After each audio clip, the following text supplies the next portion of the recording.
So, taking from that now, I did see a quote in a headline. I didn't actually read the entire story, but where he said things along the lines of, if this probe or whatever continues, he would say things that would jeopardize so many members of this government, and, you know, almost as if saying, I have information, and if I become victimized here, I'm going to release information. When you say things like that, I mean, isn't that enough to, I mean, you have information, it means you know things are going on. Why are you withholding it, and why are you trying to use that as blackmail? Exactly why I said that he needs to speak up.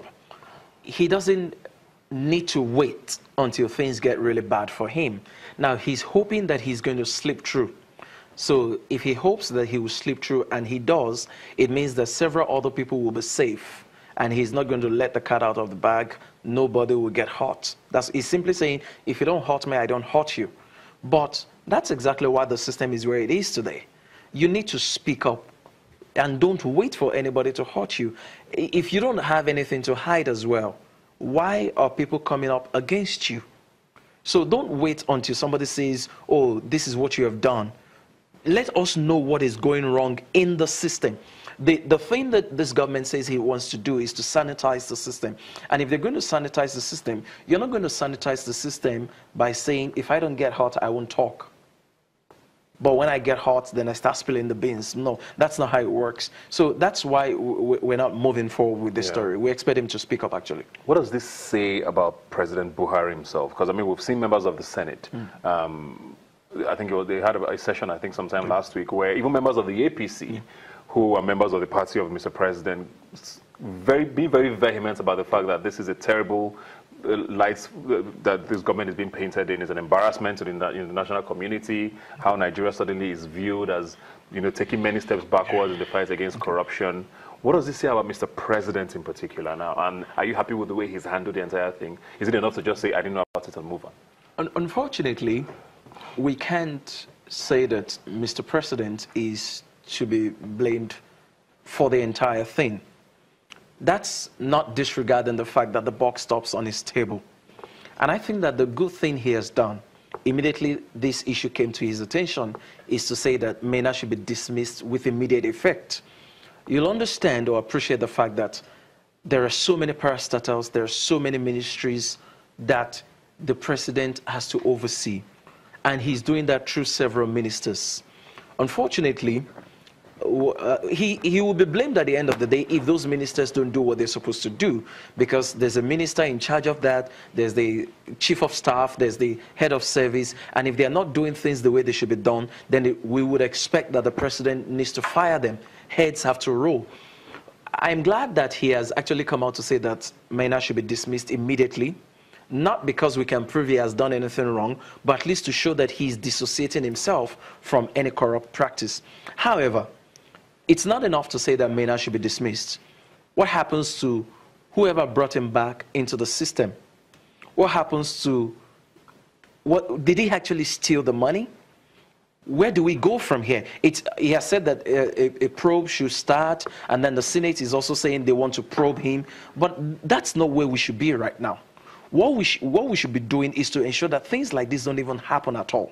So if I have a head of service who will let this kind of thing happen, the head of service will probably go on suspension first, and then we'll see, has somebody been bribed? Is something happening? I mean, are things being swept under the carpet? So if that is happening, let heads roll. If people have to be reinstated later, haven't been cleared, let that happen. But if they have to get out of the system, let that happen. What I think about the president right now is, some people think he's being weak at the moment. And unfortunately, I also say that because it's a democratic system, we can't expect to see the kind of Buhari that we knew in a military setting. There's so much that he won't be able to do. There are decisions that he won't be able to take instantly because he has to follow due process, and it's a democratic setting. So we may not be able to see that Buhari that we, and interestingly, he also said that he's an unrepentant Democrat right now. So he may be perceived to be weak, but at least he has taken an action, and more is still expected from him. Well, unfortunately or fortunately, he made a lot of promises as well. So as much as we might not want to, we're not see what we saw in 84, that's why I said more a lot of the expectations today are from his promises when he was campaigning for office. And of course, Nigerians are have every right to expect these things, because he said he would be very, very firm on corruption. And most of what we're seeing now isn't speaking to that. But let's move on from that now and talk Boko Haram. And they've been sort of off and on for a while now, mostly quiet, if I may use those words, even though, I mean, a lot of lives are still being lost. And we heard about a strike again in Yobe. And it looks like for the last couple of months, is it that we're talking about the president's health or the issue of Biafra in the southeast? And it almost looks like we've forgotten that Boko Haram is still an issue. And, I mean, it was also one of the biggest points that Mr. President made, even in his opening speech, saying he was going to move the head of the command there and Boko Haram will be wiped out within a certain time.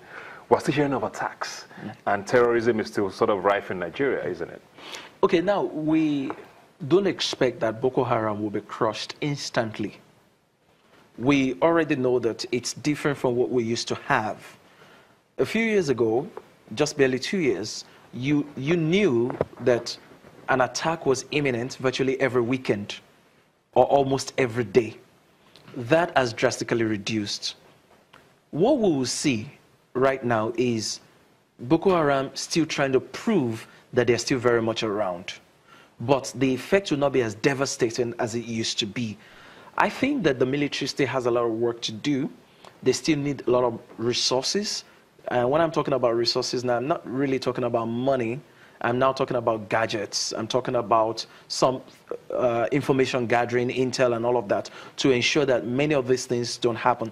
I saw on television a few days ago how they actually fought some attacks, or they discovered a new makeshift camp that they were using to improvise bombs and all of that. So the military is doing quite well under his leadership. That's under the leadership of the president. However, Nigerians should not expect that the question of Boko Haram is going to be an instant. I mean, take a look at what's happening in London. London, of all places, with all the techs, with all the gadgets.